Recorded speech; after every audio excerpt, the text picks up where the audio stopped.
ರಾಜ್ಯದ ಹಲವೆಡೆ ಮಳೆ ಅಬ್ಬರಿಸಿ ಬೊಬ್ಬಿರಿದಿದೆ. ಧಾರಾಕಾರ ಮಳೆ ಹತ್ತಾರು ಅವಾಂತರ ಸೃಷ್ಟಿಸಿದೆ.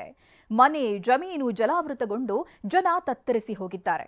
ಹಾಗಾದ್ರೆ ಮಳೆ ಎಫೆಕ್ಟ್ ಎಲ್ಲೆಲ್ಲಿ ಹೇಗಿತ್ತು ನೋಡೋಣ ಬನ್ನಿ.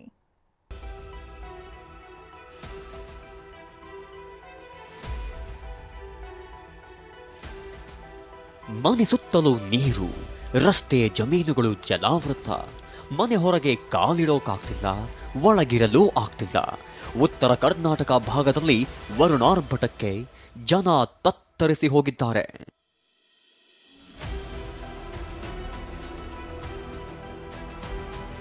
ಅಬ್ಬರಿಸಿ ಬೊಬ್ಬಿರಿದ ವರುಣ, ಮನೆ, ಕೃಷಿ ಜಮೀನು ಜಲಾವೃತ. ರಾಯಚೂರು ಜಿಲ್ಲೆಯಲ್ಲಿ ಸುರಿದ ಧಾರಾಕಾರ ಮಳೆ ಅವಾಂತರ ಸೃಷ್ಟಿಸಿದೆ.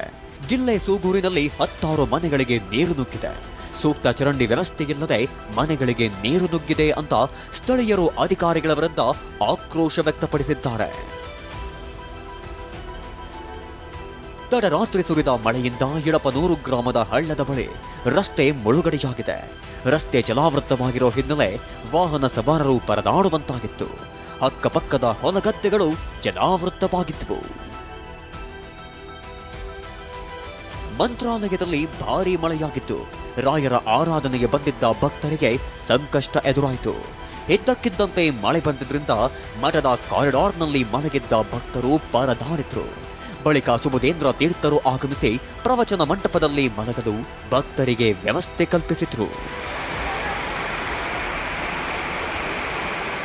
ಕೊಪ್ಪಳ ಜಿಲ್ಲೆಯ ವಿವಿಧ ತಾಲೂಕಿನಲ್ಲಿ ಧಾರಾಕಾರವಾಗಿ ಮಳೆ ಸುರಿಯಿತು.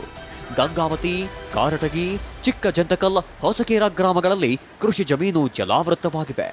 ಕೆಲ ದಿನಗಳ ಹಿಂದಷ್ಟೇ ನಾಟಿ ಮಾಡಿದ್ದ ಭತ್ತದ ಸಸಿ ನಾಶವಾಗಿತ್ತು. ರೈತರು ಕಂಗಾಲಾಗಿದ್ದಾರೆ.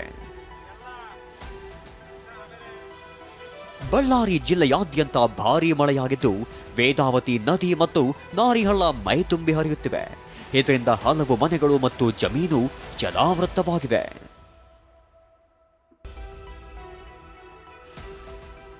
ಹಳ್ಳದಲ್ಲಿ ಕೊಚ್ಚಿ ಹೋದ ಬೈಕ್ ಸವಾರ ಬಚಾವ್. ವಿಜಯನಗರದ ಹರಪನಹಳ್ಳಿಯ ಸುತ್ತೂರು ಹಳ್ಳ ಉಕ್ಕಿ ಹರಿಯುತ್ತಿದೆ. ಹರಿಯೋ ನೀರಲ್ಲಿ ಬೈಕ್ ಓಡಿಸಲು ಹೋದ ಸವಾರನ ಬೈಕ್ ಕೊಚ್ಚಿ ಹೋಗಿದ್ದು ಆತನನ್ನ ಸ್ಥಳೀಯರು ಬಚಾವ್ ಮಾಡಿದ್ದಾರೆ.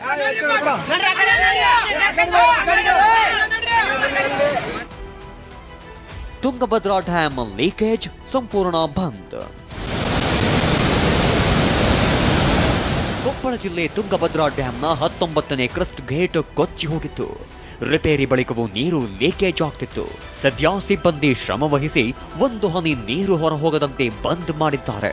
ಕಳೆದ 2 ದಿನಗಳ ನಿರಂತರ ಒಂದು ಪ್ರಯತ್ನದಿಂದ ಈಗ 19ನೇ ಕ್ರಸ್ಟ್ ಗೇಟ್ನಿಂದ ಹನಿ ನೀರು ಕೂಡ ಹೊರಗೆ ಬರದಂತೆ ತಡೆಯುವಲ್ಲಿ ಸಿಬ್ಬಂದಿ ಸಂಪೂರ್ಣವಾಗಿ ಯಶಸ್ವಿಯಾಗಿದ್ದಾರೆ. ಕೊಪ್ಪಳ ಸೇರಿದಂತೆ ಕೆಲವೆಡೆ ಮಳೆಯಿಲ್ಲದೆ ರೈತರು ಕಂಗಾಲಾಗಿದ್ರು. ಆದರೆ 2 ದಿನಗಳಿಂದ ಬರ್ತಿರೋ ಮಳೆ ಅವಾಂತರದ ಜೊತೆ ಖುಷಿಯನ್ನೂ ತಂದಿದೆ. Bureau report, TV9.